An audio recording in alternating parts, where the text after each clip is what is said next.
नमस्कार माता जी। नमस्कार जी। कैसे हो माता जी आप? बढ़िया। पिछली बारी हमने इंडिया का हॉरोस्कोप डिस्कस करा था जो हमने करीब 1970 तक देखा था। आगे अब हम डिस्कस करते हैं कि इंडिया के फ्यूचर में क्या हो सकता है और क्या 1970 के बाद भी मेजर इवेंट हुए हैं और कैसे हम उसको एस्ट्रोलॉजी में भी देख पाते हैं। तो सबसे पहले हमारा आ जाता है जो हमारी पाकिस्तान के साथ वॉर हुई जिसमें बांग्लादेश भी लिबरेट हुआ। उस टाइम पे ये वॉर क्यों? क्या उस टाइम पे हमारा कुछ दशा ऐसी चल रही थी या उस टाइम का कोई ट्रांज़िट कुछ ऐसा था? हमारी लड़ाई जो बांग्लादेश के साथ थी वो 3 दिसंबर 1971 को हुई थी। उस टाइम जो सैटर्न है वो टॉरस राशि में चल रहा था। हमारा राहु, हमारे देश का जो राहु चार्ट बनता है उसमें राहु है हमारे लगन में, उसके ऊपर से सैटर्न क्रॉस कर रहा था। और वो सैटर्न भी मून के नक्षत्र में मतलब रोहिणी के नक्षत्र में था। ये ऋषियों ने किताबों में लिखा है कि जब-जब सैटर्न रोहिणी के नक्षत्र में आएगा तब तक भयंकर उथल-पुथल मचेगी। जो हमारा 2030 में अभी होना है, वही सेम चीज़ हमारा 1970-71 के आसपास चल रही थी। जी हाँ, 70 से 35 साल पहले 1941 आया था, तब सेकंड वर्ल्ड वॉर हुई थी। और जब हम आगे करेंगे 30 साल इसमें 71 में ऐड करेंगे तो 2001 हुआ था। 2001 में क्या कुछ हुआ था? 2001 में हमारा 9/11 का भी जो इंसिडेंस है वो भी वो हुआ। भी इसी टाइम हुआ था क्योंकि तब भी सैटर्न जो है टॉरस राशि में और रोहिणी के नक्षत्र में ही मूव कर रहा था। मगर एक इंटरेस्टिंग चीज़ है जो हमारा 1940 में वर्ल्ड वॉर हुई, बहुत बड़ा इवेंट था। 1970s में भी काफ़ी वॉर हुई है पर कंपैरेटिवली कम था। हुँ। 2001 में मैं उसको ये डिमीन नहीं करूँगा कि बहुत छोटी चीज़ थी, काफ़ी बड़ा इवेंट था 9/11 भी। पर इंटेंसिटी अगर हम देख रहे हैं तो कम होगी। तो क्या हम 2030-31 में एक्सपेक्ट करें कि काफ़ी छोटा इवेंट होगा? नहीं, ऐसा नहीं होता। खाली सैटर्न नहीं होता रोहिणी में, राहु, केतु की और मंगल की पोज़ीशन भी देखी जाती है। अगर राहु, केतु और मंगल भी षटसाटक योग में हो, 6 से 8 में कॉम्बिनेशन में हो, तो ये बहुत ज़्यादा कॉम्बिनेशन बैड बन जाता है। तो इस बारी हमारा जो 2030 में है, क्या वो वर्ष बन रहा है पहले से? जी हाँ, क्योंकि वो धीरे-धीरे, धीरे-धीरे जब भी सैटर्न जो है पाइसेस में, एरीज़ में और टॉरस में आता है, ये म म इस ये साढ़े 7 साल बहुत ही मार्वेलस होते हैं, उथल-पुथल मचाने के लिए। इसलिए ऐसी कोई प्रॉब्लम नहीं है, इस बार भी ऐसा ही है। सैटर्न अभी पाइसेस में है, तो ये आगे जाएगा 2.5 साल के बाद। पिछले साल आया था तो 2.5 साल के 2027 में चला जाएगा एरीज़ में और उसके बाद 2.5 साल के बाद इसमें आएगा टॉरस में। पर मेरा बस एक वो एक क्यूरियोसिटी है कि क्या ये वर्ष होगा? अगर हम 1940 से 70 से 2001 से कंपेयर करते हैं, उससे वर्ष या उससे बेटर? अगर बहुत सारे कंट्रीज़ जैसे कि आजकल इन्वॉल्व हो रहे हैं और सारे इन्वॉल्व हो जाएँगे, वर्ल्ड वार हो जाएगा, तो हम अपनी टेक्नोलॉजी बहुत बढ़ गई है, तो हम उस टेक्नोलॉजी को ज़्यादा यूज़ करके हम इसको वर्se बनाएँगे। तो इस बारी ज़्यादा वर्ष होने के जी हाँ। चांसेस हैं। चलिए हम 1970-71 पे वापस आते हैं। उस टाइम पे इंडिया की दशा क्या चल रही थी और इंडिया विक्टोरियस इमर्ज हुआ है, इसका क्या कारण है? उस टाइम मरकरी 3 दिसंबर 1971 को 3 दिसंबर को मरकरी, सन और मंगल चल रहा था, जो कि ख़त्म हुई है वो 16 दिसंबर को। तब मरकरी, सन, राहु आ गया था। तो क्या मर्कुरी सन इंडिया के लिए बेनिफिशियल थे जो हम ये वॉर जीते हैं? हाँ, मरकरी तो बेनिफिशियल है ही है, मगर सन ज़्यादा बेनिफिशियल है। सन जो है, वो सैटर्न के सब में है और उसका सब भी सैटर्न है। तो इस और सैटर्न जो है, वो 10-11 का लॉर्ड है, जो तीसरे में बैठा हुआ है। तो विक्ट्री देता है पड़ोसियों के ऊपर। तो इस वजह से उस टाइम पे हमें एक विक्ट्री मिली है और बांग्लादेश भी उस जी टाइम हाँ, पे आज़ाद हुआ। बांग्लादेश का उदय हुआ और उनकी अपनी गलतियाँ भी बहुत थी। पाकिस्तान के डिक्टेटर्स की अपनी गलतियाँ बहुत ज़्यादा थी, जो कि हमने उनका ये भी करा और इनको लिबरेट करवाया, वो तो बांग्लादेश को। उनकी वजह से तो हुआ ही है, अगर वो गलतियाँ नहीं करते तो यहाँ तक बात पहुँचती नहीं। बिल्कुल। तो इसके बाद इंडिया की जो एक हिस्ट्री में मेजर इवेंट आ जाता है, वो है हमारा लिबरलाइज़ेशन जो ग्लोबलाइज़ेशन हुई है 1992-3 के आसपास जब हमने अपनी इकॉनमी को ओपन करा है। क्यों उस टाइम पे ऐसी ज़रूरत पड़ गई थी? क्योंकि इससे पहले हमारी इकॉनमी काफ़ी ज़्यादा सफ़र कर रही थी। हम तो उस टाइम पे जस्ट पैदा हुए थे, हमें उतनी वैसे तो नॉलेज नहीं है, पर हम इतना जानते हैं कि इंडिया को काफ़ी ज़्यादा गोल्ड भेजना पड़ा था, काफ़ी ज़्यादा लोन उठाने पड़े थे, काफ़ी ड्रास्टिक स्टेप लेने पड़े थे, जो उस टाइम पे मनमोहन सिंह जी थे, उस टाइम पे फाइनेंस मिनिस्टर थे, उन्होंने काफ़ी ये ड्रास्टिक स्टेप लिए थे। ऐसा क्यों हुआ था? क्या उस टाइम पे हमारी दशा पीरियड और क्या ट्रांज़िट चल रहा था? 21 मई 1991 को राजीव गांधी की डेथ हो गई थी और उसके बाद नरसिम्हा राव जी प्राइम मिनिस्टर बने। तो हमारे पास इतना भी नहीं था फॉरेन रिज़र्व कि हम तेल का आयात भी कर सकें, जो कि बहुत ज़रूरी था हिंदुस्तान के लिए। इस टाइम पे उसी सिचुएशन में पाकिस्तान पहुँचता जा रहा है कि उनके पास भी फॉरेन रिज़र्व जो है बिल्कुल ख़त्म हो चुका है। जी हाँ, और हमारी वीनस की दशा स्टार्ट हो गई थी और मगर ये वीनस की दशा के कारण नहीं था, ये पहले के लीडर्स की गलतियों के कारण था ज़्यादा, क्योंकि वो इस बात को फ़ील ही नहीं कर पाए कि हमारी इकॉनमी कितना बुरा हाल कर रही है। जब आईएमएफ ने कहा कि आपको अपने ओपन करने पड़ेंगे द्वार और अपने रुपये को डिवैल्यूएशन करना पड़ेगा, तो तब हमको ये समझ आया।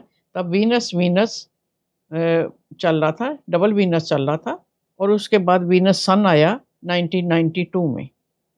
15 नवंबर 1992 को वीनस सन आ गया था।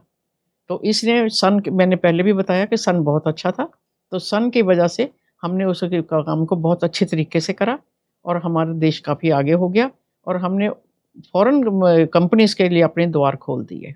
इस चीज़ को तो हमें एप्रिशिएट करना चाहिए क्योंकि इतना एक मेजर इवेंट था। इस इवेंट से काफ़ी कंट्री बाहर नहीं निकल पाते हैं। जी हाँ, जब हम देखते हैं वेनेज़ुएला और काफ़ी कंट्रीज़ जब ऐसे स्पाइरल में जाते हैं तो वो गिरते ही जाते हैं, इन्फ्लेशन बढ़ जाती है और पूरा कंट्री कोलैप्स हो जाता है। मगर हमने उस चीज़ से बाहर निकले हैं और हाँ, एक ये जनरल ट्रेंड हमें देखने को मिल रहा है कि सन की अंतर्दशा जब भी आ रही है, इंडिया के लिए बेनिफिशियल वो टाइम पीरियड रहा है। जी हाँ, सन इनके हमेशा हिंदुस्तान के लिए बहुत अच्छा रहा। यहाँ पे आपने राजीव गांधी जी का मेंशन करा असैसिनेशन का, क्या हमें इंदिरा गांधी जी की असैसिनेशन और राजीव गांधी की असैसिनेशन ये क्या हमें इंडिया के चार्ट में ये प्रॉब्लम्स दिखती हैं? इसके लिए हमें उनके अपने इंडिविजुअल हॉरोस्कोप के ऊपर भी देखना पड़ता है कि उनके ट्रांज़िट के ऊपर क्या-क्या चल रहा था, उनका हॉरोस्कोप क्या कह रहा था। यहाँ पे उनका हॉरोस्कोप तो बहुत इंपॉर्टेंट हो जाता है, पर अगर हम 10th हाउस से रूलिंग गवर्नमेंट को देखें, तो क्या 10th हाउस में भी हमें कुछ प्रॉब्लम उस टाइम पे दिखेगी ट्रांज़िट में या दशा में कुछ प्रॉब्लम देखने के चांसेस? सबसे ज़्यादा इम्पोर्टेंट होता है उस इंसान का हॉरोस्कोप कि क्या उसकी मारक दशा आ गई है? क्या उनका जो है गोलियों से या बम्बों से उड़ना था?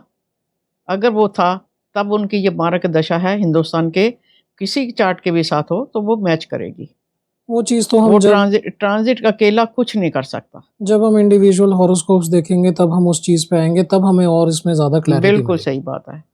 तो इसके बाद हमारा जो एक नेक्स्ट मेजर इवेंट आ जाता है, जो हम देखते हैं, वो है कारगिल वॉर। जी। कारगिल वॉर के टाइम पे हमारी क्या वीनस की ही दशा चल रही थी? क्योंकि वीनस की दशा तो 20 साल चलेगी, तो उस टाइम पे वीनस की ही दशा थी? 3 मई 1999 को कारगिल वार शुरू हुई थी और 26 जुलाई 99 को कारगिल वार खत्म हुई। तब अटल बिहारी वाजपेयी थे प्राइम मिनिस्टर हमारे। उन्होंने बहुत अच्छी तरीके से इसको कंडक्ट करा और क्योंकि न्यूक्लियर स्टेट है पाकिस्तान, इसलिए उसको हमने एलओसी भी उनकी हमने क्रॉस नहीं करी। हमने उसी पहाड़ी के ऊपर ही सारी लड़ाई लड़ी, जिसमें हमारे 574 जवान शहीद हुए। मगर उनके शायद 400 से लेकर 4000 तक का आंकड़ा बता रहे हैं, जबकि पता कि कुछ नहीं है कि क्या हुआ था, क्या नहीं हुआ था। हम पहले भी एक चीज़ डिस्कस कर रहे थे कि इंडिया वॉर जीत के कई बारी टेबल पे हार जाता है। जब हमने इंदिरा गांधी जी का देखा था, तब भी हम देख रहे थे कि किस तरीके से हमारे पास एडवांटेज बहुत ज़्यादा थी, पर हम अपनी उतनी बातें नहीं मनवा पा रहे थे और अनफॉर्चुनेटली लाल बहादुर शास्त्री जी के टाइम पे भी वो प्रॉपरली एक हो नहीं पाया जो हम चाह रहे थे। तो क्या यहाँ पे भी कारगिल वॉर में भी ये प्रॉब्लम हमें आई? क्या जीतने के बाद हमारी ट्रीटी सब कुछ ठीक रहा? कारगिल वॉर में भी हमने कुछ उनको लेसन नहीं दे पाए हम लोग, बस वो हार गए, उनको समझ आ गई कि हिंदुस्तान के साथ हम लड़ के कुछ नहीं प्राप्त करेंगे। तब भी न कारगिल के वार के टाइम, मई के टाइम वीनस राहु मून था, क्योंकि 99 की मई से लेकर जुलाई तक चली है। तो यहाँ पे भी राहु का रोल तो फिर भी आ रहा है। जी। वीनस राहु के आने पे हमारा एक और वॉर हम देखने को हमें मिल रही है। हमें ये चीज़ एक रिपीटिंग ट्रेंड इसमें भी देखने को मिल रहा है कि जब-जब राहु की अंतर्दशा आ रही है या राहु हमारा जो है टॉरस में जब भी ट्रांज़िट कर रहा है, हमारे लगन में से क्रॉस कर रहा है, तब प्रॉब्लमैटिक टाइम आते हैं, इवेंट ऐसे होते हैं जिसमें वॉर या कोई एक अजीब-सी disturbance, civil war type situation बन जाती है। इसके बाद नेक्स्ट मेजर इवेंट जो हम देखते हैं, जो एक पॉलिटिकल चेंज था, वो हमारा आ जाता है कि मोदी जी का पावर में आना, बीजेपी का पावर में आना, 2014 में। क्योंकि काफ़ी टाइम से कांग्रेस जो थी वो एक मेजॉरिटी पार्टी थी। इससे पहले भी बीजेपी आई थी पावर में अटल बिहारी वाजपेयी जी के रूल में, पर उस टाइम में भी काफ़ी ज़्यादा कोलिशन गवर्नमेंट थी, इतनी स्ट्रॉन्ग गवर्नमेंट नहीं थी। 2014 में एक काफ़ी स्ट्रॉन्ग मेजॉरिटी और शिफ्ट आया है पॉलिटिकल, जो हमें आज तक देखने को भी मिल रहा है। ऐसा क्यों? क्या ये भी हमें दशाओं में दिखता है? वीनस की दशा खत्म हो चुकी थी जब मोदी जी आए हैं मई 2014 में। तब सन केतु चल रहा था। सन की दशा स्टार्ट हो चुकी थी और सन केतु चल रहा था। इस टाइम पे तो हमारा सन जो है वो एंडिंग के टूवर्ड्स फिर आ गया है, सन की दशा जो है खत्म होने वाली थी। तो हमारे सन के एंड के अंदर जो है मोदी जी जो है, बीजेपी जो है गवर्नमेंट पावर में आ गई। बिल्कुल। मगर उनकी ज़्यादातर जो शासन रहा है, रूल रहा है, वो फिर हमारा मून के अंदर आएगा। हाँ, मून के अंदर रहा है और मून शनि के नक्षत्र में, शनि के सब में है। हमारे लिए मून और सैटर्न दोनों अच्छे हैं। उनका कॉम्बिनेशन बहुत अच्छा बना हुआ है। तो हमें क्या वो प्रोग्रेस देते हैं? क्योंकि हम एक अनबायस्ड होके अगर देखें, अगर हम बीजेपी कांग्रेस को छोड़ के देखें, तो फॉरेन रिलेशन पहले से बेटर हुए हैं और इंडिया की रैंकिंग भी पहले से थोड़ी इम्प्रूव हुई है। काफ़ी सारी प्रॉब्लम है जो अभी भी रहती हैं, चाहे वो करप्शन से रिलेटेड हो, चाहे वो इंटरनल अफेयर से रिलेटेड हो, काफ़ी प्रॉब्लम अभी तक सॉल्व नहीं हुई है। मगर पहले से काफ़ी हमें चेंजेस भी देखने को मिले हैं और फॉरेन रिलेशंस खास करके पहले से बेटर हुए हैं, इंडिया की इकॉनमी भी थोड़ी इम्प्रूव हुई है। तो क्या ये मून, सैटर्न, मून हमारे लिए बेनिफिशियल है, इकॉनमी में ग्रोथ दिखाता है? मून की दशा बहुत ही बेनिफिशियल रही। इसमें ना सिर्फ हमारे फॉरेन कंट्रीज़ के साथ रिलेशन अच्छे रहे, बल्कि हमने अपनी फ़ौजों को बहुत अच्छी तरह से सुसज्जित किया कि ताकि उनको इतना इक्विपमेंट मिले कि वो बहुत बेटर कर सकें, किसी लड़ाई में भी। पर ऐसा क्यों? क्या मून ऐसा करवा रहा है? क्या सैटर्न करवा रहा है? किस कारण से हमारी जो मिलिट्री है वो स्ट्रांग हुई है? किस कारण से इंटेलिजेंस स्ट्रांग हुई है? किस कारण से आप कहेंगे इकॉनमी स्ट्रांग हुई है? ट्रांजिट की वजह से या मून की दशा की वजह ये से? मून की दशा की वजह से, क्योंकि मून जो है 10 साल चला। सन केतु में आए, सन वीनस आया, उसके साथ ही मून सन की दशा खत्म हो गई। 17 जुलाई 2015 को सन की दशा खत्म होके मून की दशा स्टार्ट हो गई। बेसिकली जो हमारा स्टार्ट ही हुआ था अभी बीजेपी का रूल, उसमें के बाद मून एकदम से आ बिल्कुल। गया। और आने आने के लिए उनको सन केतु चाहिए था स्ट्रॉन्ग, वो आ गया और उसके बाद सन खत्म हुआ तो मून आ गया। मून 15 से लेकर 25 तक चला। तो 2025 में जो हमारे 24 में हम इलेक्शन देखते हैं, 25 से पहले, वो भी आपकी मून की दशा मून में की है। दशा में ही चले। तो अब क्या? अब हमने देखा कि मून की दशा अभी तक बीजेपी का जो रूल रहा है, मेजॉरिटी मून की दशा में रहा है। जितने भी हमारे डिसीजंस आए हैं, 370 का हटाना, डीमोनेटाइजेशन, ये सारे के सारे मून में ही लिए गए हैं। तो अब क्या? अब हमारा जो है मून के बाद मार्स की दशा 2025 में शुरू हो गई।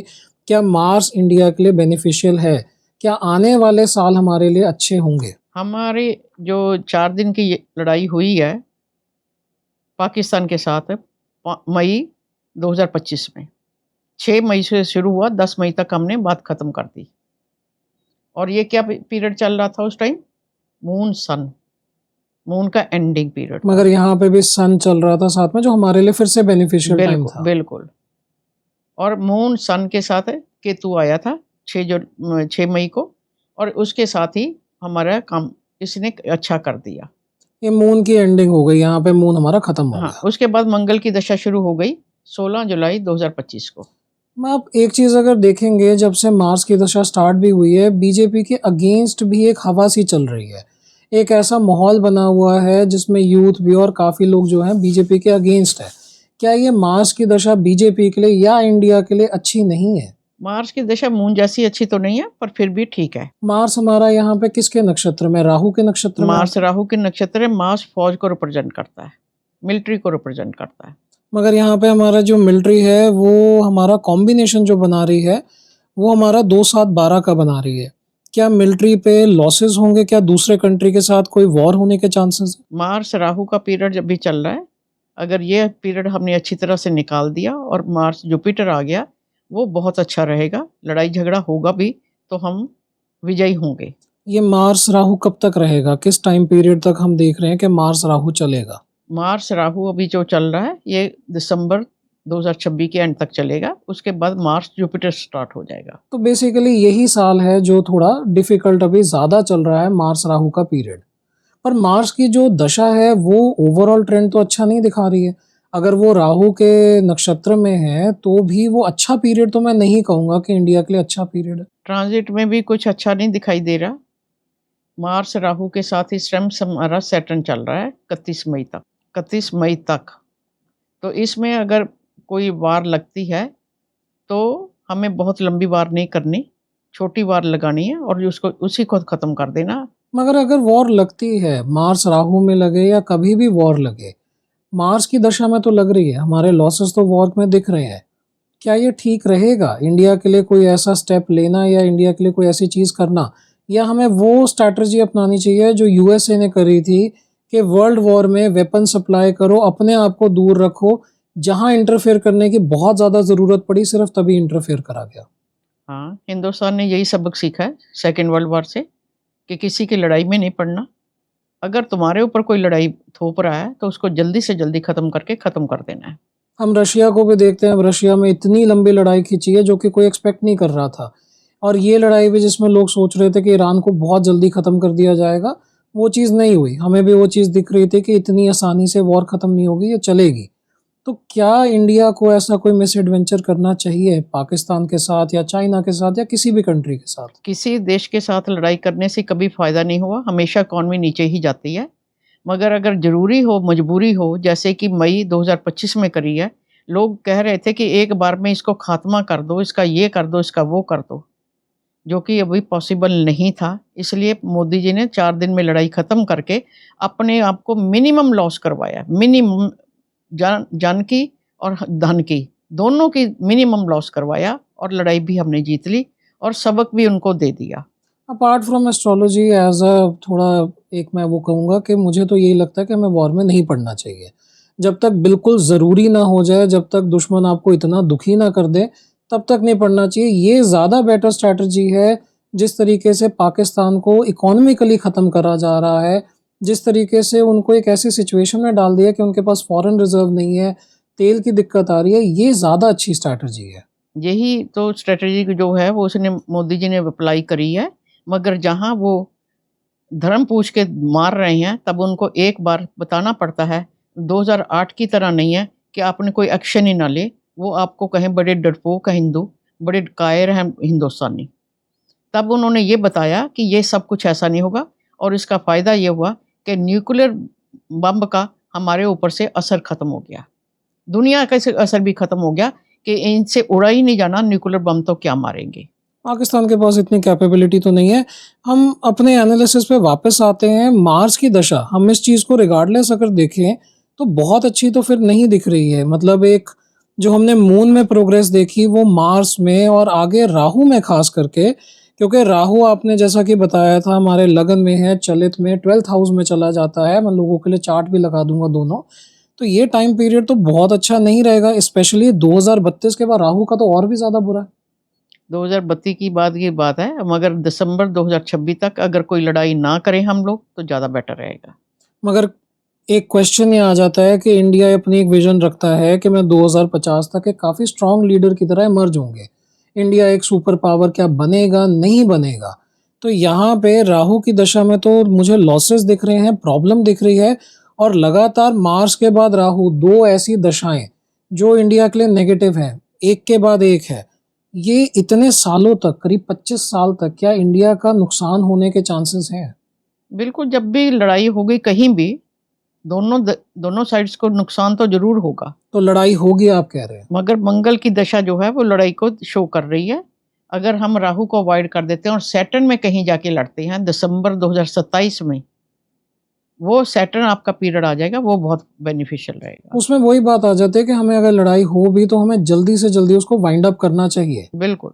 पर क्या वो वाइंड अप होगी जब आपकी 25 साल तक दशा ऐसी है जो आपके वॉर लॉसेस प्रॉब्लम दिखा रही है, तो क्या वाइंड अप होगी आपके हिसाब से? नहीं, खाली दशा नहीं देखनी पड़ती, उसके साथ जो दूसरा है भुक्ति जिसको कहते हैं या आप अंतर्दशा कहते हैं, वो प्लैनेट पे बहुत ज़्यादा इम्पोर्टेंट होता है। हाँ, अप एंड डाउन तो होंगे। अब हमारे जब मार्स के साथ जुपिटर आएगा या मार्स के साथ सन आएगा, जो हम एक ट्रेंड देख रहे हैं उसमें हमारा थोड़ा बेनिफिट रहेगा।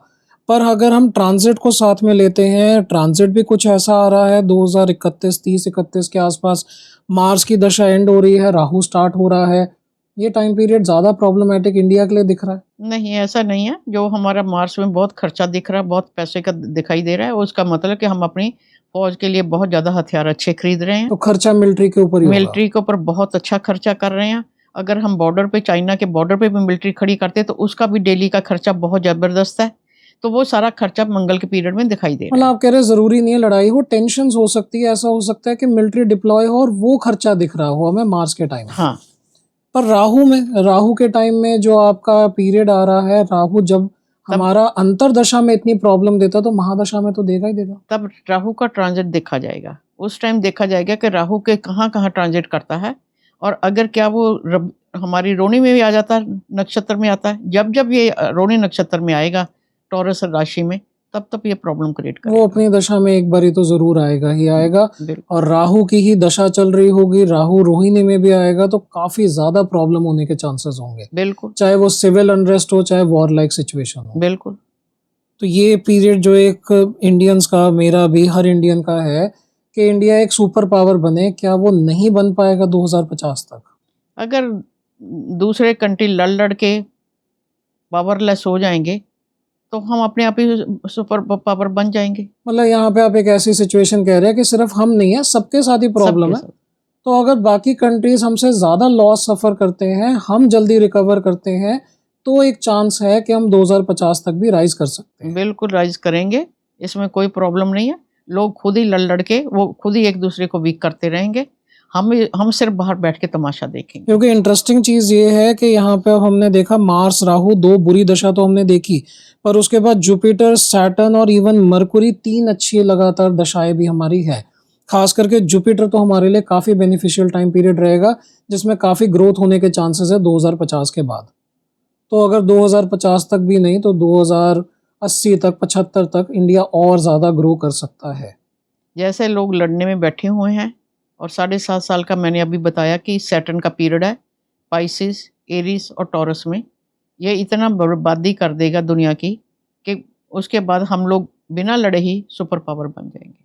चलिए, मैं बुलेट पॉइंट लगा दूँगा सबके लिए कि वो देख पाएँ कि हमने 1970 से लेके 2050 तक, और इवन मैं जुपिटर का भी साथ में जोड़ दूँगा, कि जो हमारा दशा पीरियड आ रहा है, कैसा रहेगा, कैसा रहा था, कौन-सा हमारे लिए बेनिफिशियल टाइम रहा था, किस टाइम पे क्या-क्या चीज़ें हुई, ताकि व्यूअर्स जो एस्ट्रोलॉजी खुद नहीं करते हैं, वो भी समझ पाएँ कि क्यों हुआ और कैसे हुआ और कैसा हमारा ये टाइम पीरियड था, और 2025 के बाद जब मार्स है, वो टाइम पीरियड कैसा रहेगा। इसमें राहु, केतु, सैटर्न और मंगल की पोजीशन हमेशा देखी जाएगी, और फिर ये देखा जाएगा कि जो डिसीजन ले रहा है, हेड ऑफ द स्टेट है, कंट्री है, वो उसका अपना हॉरोस्कोप क्या करता है।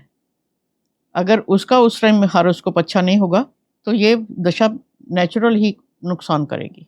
वो तो अगर किसी का दशा इंडिया की बुरी आएगी, तो नेचुरली हम लीडर भी ऐसा चुनेंगे जो कुछ गलतियाँ करेगा। बिल्कुल, ये तो एक कार्मिक एक एंटेंगलमेंट है कि एक बुरा होना है तो आप बुरा चुनोगे, ऐसा कुछ ना कुछ होगा। अब अगर हम नॉर्मल हॉरोस्कोप भी देखते हैं, अगर किसी का फीमेल है, उसके हॉरोस्कोप में दिख रहा है कि प्रॉब्लमैटिक हॉरोस्कोप है, मैरिज के बाद प्रॉब्लम है, तो वो शादी ही ऐसे घर में करेंगी, या उनका जो हस्बैंड होगा उनकी नेचर ही ऐसे होगी कि वो प्रॉब्लमैटिक इंसान से ही शादी करेंगी।